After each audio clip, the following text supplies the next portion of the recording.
বন্ধুরা আসসালামু আলাইকুম, আপনাদের সবাইকে শুভেচ্ছা জানাচ্ছি। আমি রাশিদুল বাপ্পি। আপনারা যারা গাভীর খামার করে স্বাবলম্বী হইতে চাচ্ছেন, এই খামারটা 2005 সালে শুরু হয়। আজকে আসলে নভেম্বর মাসের 1 তারিখ 2024 সাল। আমরা একটা সুন্দর দিনে আসছি। সকালবেলা যখন আসছি আসলে প্রচণ্ড কুয়াশা ছিল, তো অনেকের রিকোয়েস্টে আজকে এই খামারে আসা। এখানে বেশ ভালো সুন্দর সুন্দর গাভী আছে, এটা তো অবশ্যই আপনাদেরকে দেখাবো। এবং পাশাপাশি আসলে এই খামারের মালিক হচ্ছে রুবেল ভাই।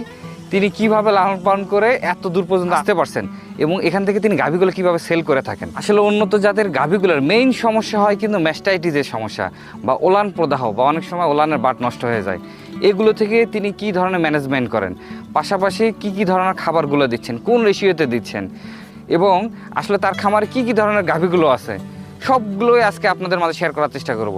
ভিডিওটি শুরু থেকে শেষ পর্যন্ত যদি না টেনে দেখেন তো অবশ্যই আপনারা আজকে ভালো অভিজ্ঞতা পেতে যাচ্ছেন। আচ্ছা, ভিডিও শুরু করার আগে